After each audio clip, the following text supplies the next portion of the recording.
Hari ini kita disajikan berita yang mengatakan jika Rizal Ramli berubah pikiran.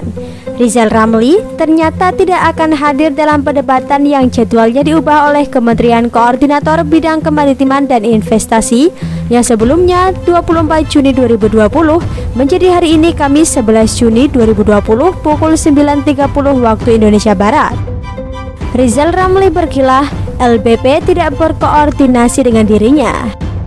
Ya enggak lah, Rizal Ramli tak akan hadir. Itu mah ngawur, keputusan sepihak, kata Rizal Ramli Kamis 11 Juni 2020. Inilah yang namanya ngawur teriak ngawur. Rizal Ramli sendiri yang ngawur tapi malah menuduh LBP yang ngawur. Sejak kapan ada jadwal-jadwalan, pengubahan jadwal, koordinasi bahkan keputusan sepihak dari LBP?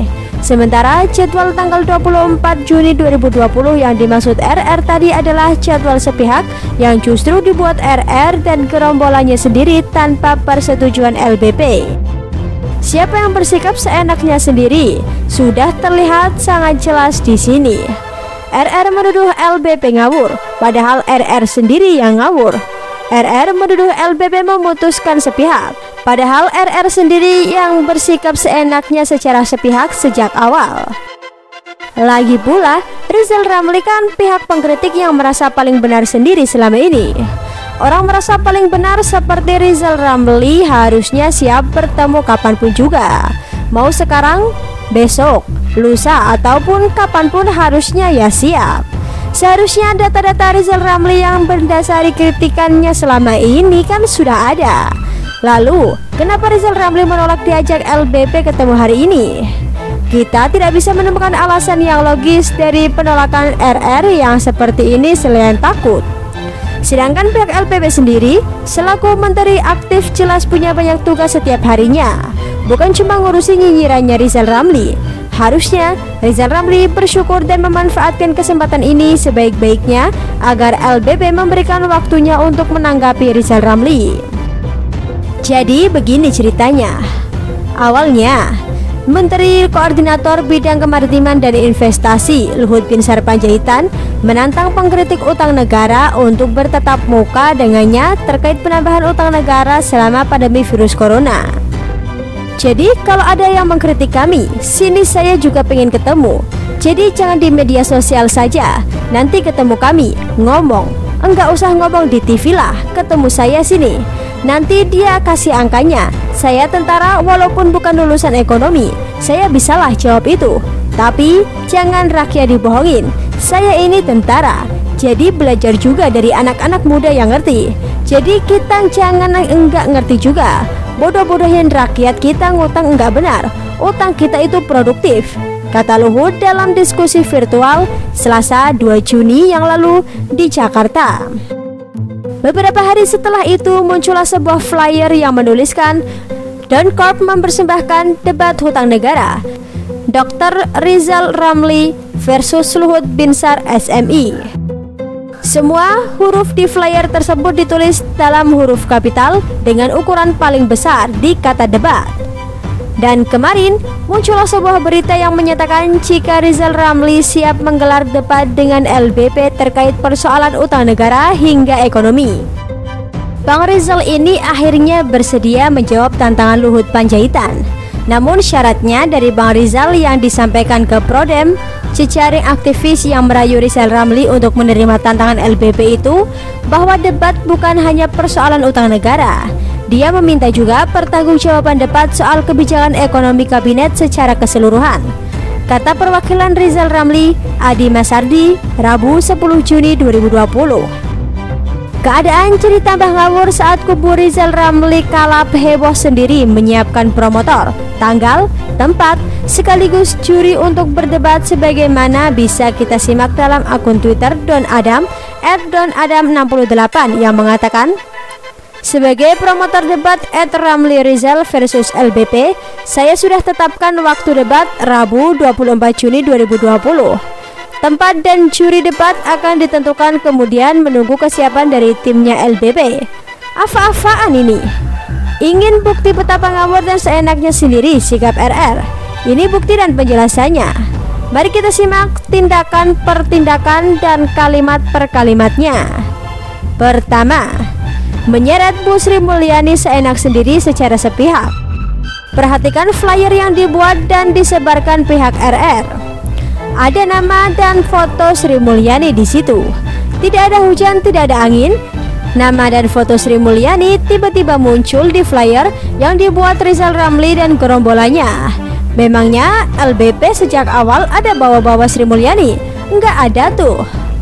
Pertanyaan selanjutnya adalah, apakah pihak Rizal Ramli sudah ada kesepakatan dan izin dari Bu Sri Mulyani untuk mencantumkan nama dan foto tersebut di flyernya?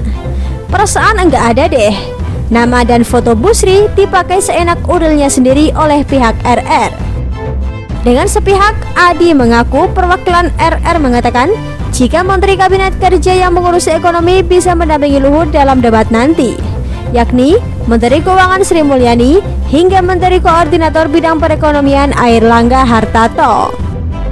Bang Rizal cukup sendirian, nanti menantang kebijakan-kebijakan ekonomi yang selama ini dilakukan pemerintah dan yang akan dilakukan oleh pemerintah, kata Adi. Tengok nih, tengok. Siapa yang ngawur dan memutuskan secara sepihak? Manusia-manusia yang merasa paling pintar di dunia tapi tak punya sopan santun. Kedua, jadi kalau ada yang mengkritik kami, sini saya pengen ketemu. Dari kalimat itu sudah jelas jika LBP yang adalah representasi pemerintah tidak anti kritik. Silahkan mengkritik. Dan kita rasa semua pasti setuju jika orang terpelajar pasti memberikan kritik membangun untuk kemajuan bangsa dan negara, bukan kritik menjatuhkan syarat dengan kenyinyiran yang hasilnya sudah bisa ditebak, pasti membuat gaduh rakyat. Rakyat dibohongin dan dibohongin seperti yang LBP bilang dalam pernyataannya. Jadi sudah jelas tantangan ini diberikan LBP pada pengkritik utang negara yang punya tujuan busuk membodohi dan membohongi rakyat. Tantangan LBP tidak ditujukan untuk para pengkritik yang memberikan kritik membangun untuk negara. LBP juga sama sekali tidak menyebutkan siapa sosok yang dianggapnya suka membodohi dan membohongi rakyat tentang utang negara dalam tantangannya tersebut. Dan akhirnya, siapa yang muncul merasa tercolek dengan tantangan tersebut? Sosok tersebut adalah Rizal Ramli. Jadi sudah bisa disimpulkan jika tindakan RR yang selama ini adalah tindakan orang kalap yang sedang panas hati. Makanya jadi ngawur tidak bisa mencerna dan mengartikan sebuah kalimat dengan baik. Saat LBP menantang orang yang suka membodohi dan membohongi rakyat tentang utang negara, tiba-tiba Rizal Ramli muncul menjawab tantangan LBP. Itu artinya apa teman-teman? Silahkan Anda pahami sendiri. Selanjutnya yang ketiga, jangan di media sosial saja, nanti ketemu kami ngomong. Iya, kita sangat suka dengan pemilihan kata yang dipakai LBP. LBP memakai kata ketemu dan ngomong. Dari sini sudah ada terasa aura bijak mengajak tatap muka, bertemu dan bicara baik-baik membahas utang negara. Angka-angka yang kerap dijadikan pembodohan dan pembohongan publik akan dijawab langsung oleh LBP mengenai data dan fakta. Datang, ketemu LBP, ngomong. Jelas sekali sebetulnya undangan LBP ini. Sekarang mari kita lihat tanggapan RR selaku orang yang merasa tercolek dengan tanggapan LBP. Dengan huruf besar ukuran besar, flyer menanggapi tantangan LBP tersebut dibuat dan disebarkan. Tertulis di situ, debat hutang negara. Iya, di mata kita tanggapan seperti ini jelas enggak nyambung. Siapa yang ngajakin debat? LBP ngajakin ketemu dan ngomong, bukan debat. LBP kalem-kalem saja mengajak ketemu dan ngomong, kemudian ditanggapi dengan respon debat oleh RR. Pihak manakah yang ngegas tak bisa membaca itikat baik orang lain jelas terlihat di sini. Dan setelah LBP menanggapi serius kata debat yang sudah dilontarkan Rizal Ramli dengan mengundang RR dan dosen senior Fakultas Ekonomi Universitas Indonesia, Chemester Simarmata, melalui pesan singkat untuk hadir dalam debat tersebut pada hari Kamis 11 Juni 2020 pukul 9.30, justru Rizal Ramli sendirilah yang tidak hadir sambil teriak-teriak playing victim menuduh LBP ini dan itu. Keempat, Luhut mengaku ingin berbincang terkait penambahan utang negara selama pandemi virus corona. Batasan hal yang akan dibahas sudah jelas diberikan LBP, yaitu tentang penambahan utang selama pandemi virus corona.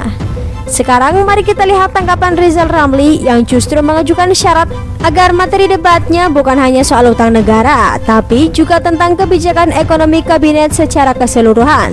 Nyambung gak sih ini? Niatnya RR apa coba?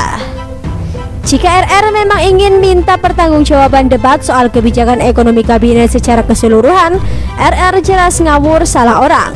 Niat busuk RR jelas terbaca hendak menantang Presiden Jokowi selaku penanggung jawab ekonomi kabinet secara keseluruhan. Pertanyaannya sekarang adalah, siapa dan dalam kapasitas sebagai apa RR sampai bisa meminta pertanggungjawaban seperti itu? DPR? Bukan. RR itu cuma rakyat biasa seperti kita. Yang membedakan RR dengan kita rakyat jelata adalah RR mantan menteri, pernah dipecat pula. Sampai di sini terbukti lagi dengan sendirinya betapa ngawurnya RR. Ngawur plus kurang ajar. Kelima, nanti ketemu kami ngomong. Enggak usah ngomong di TV lah, ketemu saya sini. Ucapan Luhut Binsar Panjaitan sudah jelas dari awal tidak usah ngomong di TV. Sekarang mari kita lihat tanggapan dari kubu RR yang sudah heboh sendiri menyiapkan promotor, tanggal, tempat, sekaligus juri untuk berdebat. LBP ngomong apa, RR nanggapin apa.